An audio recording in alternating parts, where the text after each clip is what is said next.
uDlamini utshele ikhomishana ukuthi azikho izinkampani zonogada ezazigaqele ukuhlomula ngamathenda azisiza. Ukuphikile nokuthi kunohlu lwezinkampani aluthunyelele umholi we-EFF uJulius Malema. Utshele ikhomishana ukuthi laba ababemthumelele lolu hlu bazenza abantu abasebenza ku-EFF.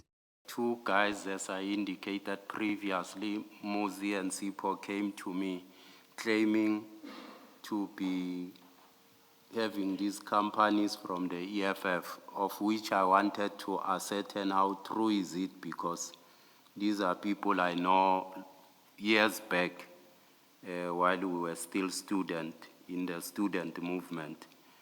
So only to find that it's not true, there's nothing like this.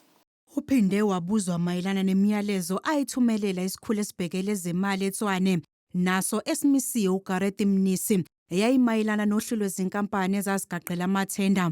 uDlamini noMnisi basolwa ngokuba nesandla ekutheni kubekwe eqhulwini izinkampani ezazizohlomula kwithenda lokudilizwa kwezindlu ezazakhiwe emhlabeni ongagunyaziwe eTshwane.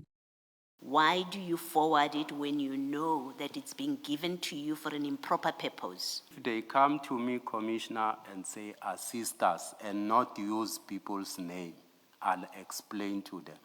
But they are using people's name. If they could have came and be frank and honest, then I could have done that. But they are using people's name. Isigcawu sizoqhubeka ngoLwesibili oluzayo.